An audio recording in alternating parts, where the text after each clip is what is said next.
Movie के start में Hunter को देखते हैं जो रिची की वाइफ थी। रिची एक अमीर फैमिली से था जबकि हंटर एक नॉर्मल फैमिली से होती है। हंटर एक हाउस वाइफ थी जबकि रिची अपने फैमिली बिजनेस को आगे बढ़ाने में काफी पॉजिटिव था। इसलिए बिजी होने की वजह से रिची हंटर को ज्यादा टाइम नहीं देता। वो घर में अकेली होती है अपना टाइम स्पेंड करने के लिए। वो फोन पर गेम खेला करती है। ये रिची से काफी मोहब्बत करती है और ये उसके लिए ऐसा कुछ करना चाहती है जिससे उसे अच्छा लगे। रिची अपने बिजनेस में इतना बिजी होता है कि वो हंटर को टाइम नहीं दे पाता। एक दिन हंटर को फील होता है कि वो प्रेग्नेंट है। जब ये बात वो रिची को बताती है, रिची इस बात से काफी खुश होता है। इसी खुशी को सेलिब्रेट करने के लिए वो डिनर पर जाते हैं। वहाँ हंटर अपने बचपन की बात बताती है जिस पर रिची के फादर इसे बात करने से टोक देते हैं, जिससे हंटर को बहुत बुरा फील होता है। और यहाँ ये बात भी पता चलती है रिची के पेरेंट्स हंटर को इतना पसंद नहीं करते क्योंकि हंटर का फैमिली बैकग्राउंड इतना स्ट्रॉन्ग नहीं होता जितना कि रिची का। हंटर को कुछ फील होता है, वो ग्लास से बर्फ निकाल कर खा लेती है। इसके ऐसा करने पर रिच की फैमिली को अच्छा नहीं लगता। नेक्स्ट डे हंटर की मदर इन लॉ आती हैं। वो हंटर को प्रेगनेंसी की एक बुक देती है। इसके जाने के बाद हंटर का मार्बल खाने को करता है। वो मार्बल को खा लेती है। इसे मार्बल खाकर अच्छा फील होता है। नेक्स्ट डे हंटर इस मार्बल को साफ करके अपने साइड टेबल पर रख लेती है। अब हंटर को सफाई करते हुए एक थंब टैग मिलता है। इसका दिल इसे भी खाने को करता है। जब ये इसे खाती है तो इसके मुंह से खून निकलता है। हंटर जब भी कोई ऐसा काम करती है इसे अच्छा फील होने लगता है, जैसे इसे सेटिस्फेक्शन मिल रही हो। फिर वो देखती है कि इस थंब टैग से इसका बहुत सारा खून निकला है। फिर हंटर इस बुक के पेज को खाना शुरू कर देती है। हंटर अपनी साइड टेबल पर पड़ी हुई चीजों को भी खा जाती है। मतलब चीजों के अंदर जो भी होता है हंटर उन्हें खाकर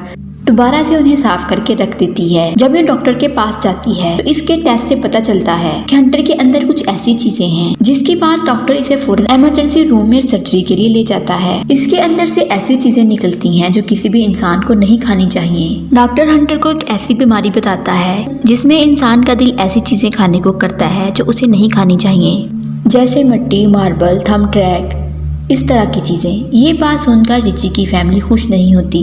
वो हंटर को एक साइकेट्रिस्ट के पास ले जाती हैं ताकि इसके दिमाग का इलाज हो सके। डॉक्टर हंटर से पूछती है तुम ये चीजें किस लिए खाती हो, जिस पर हंटर बताती है कि इन चीजों का टेस्ट अपने मुंह में अच्छा लगता है, इनको खाकर एक सेटिस्फेक्शन मिलती है। फिर रिची ले नाम के आदमी को हंटर के पास रखता है ताकि वो इस पर नजर रखे कि हंटर ऐसी भी कोई चीज ना खाए। मगर हंटर लेके आने से खुश नहीं होती।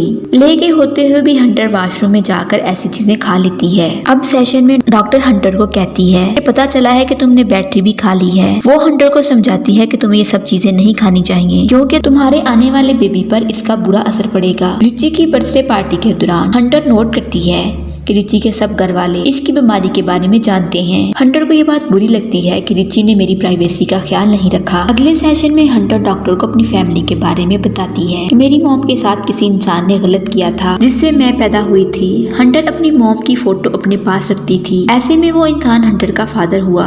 नेक्स्ट डे हंटर गार्डनिंग करती है तो ले हंटर पर नजर रखता है। ये रिची से कॉल पर बात करता है। हंटर इसे बात करते हुए सुन लेती है कि रिची ने डॉक्टर से कहा था कि वो हंटर की एक एक बात बताएगी। ये बात सुनकर हंटर डर गई थी क्योंकि हंटर नहीं चाहती थी कि रिची को मेरी फैमिली बैकग्राउंड का पता चले। हंटर काफी परेशान थी। ये रिची के जाने के बाद कुछ खा लेती है। ले जल्दी से 911 पर कॉल करता है। हंटर की सर्जरी के बाद रिची की फैमिली डिसाइड करती है कि हंटर को कुछ टाइम के लिए एक साइकेट्रिस्ट हॉस्पिटल में एडमिट करवा दिया जाए ताकि हंटर के साथ इसका बेटा भी सेफ रहे। रिची का फादर कहता है कि अगर हंटर वहाँ ना गई मैं तुम्हारी और हंटर की डिवोर्स करवा दूंगा। ये सब सुनते ही हंटर हॉस्पिटल जाने के लिए एग्री हो जाती है। हंटर हॉस्पिटल जाने से पहले अपना चार्जर लेने जाती है। ले भी इसके पीछे आता है। ये यहाँ से हंटर को भगाने में इसकी हेल्प करता है क्योंकि ये हंटर की सिचुएशन के बारे में जानता था। ले अब रिची और इसके पेरेंट्स के लिए एक ऐसी सिचुएशन रेडी करता है कि रिची की फैमिली को लगे कि हंटर बाथरूम की विंडो से भाग गई है। हंटर यहाँ से भागते हुए पट्टी भी उठाकर ले जाती है ताकि वो इसे खा सके। हंटर होटल में पहुंचकर रिची को कॉल करती है। हंटर रिची को कहती है मैं इस रिश्ते से खुश नहीं हूँ।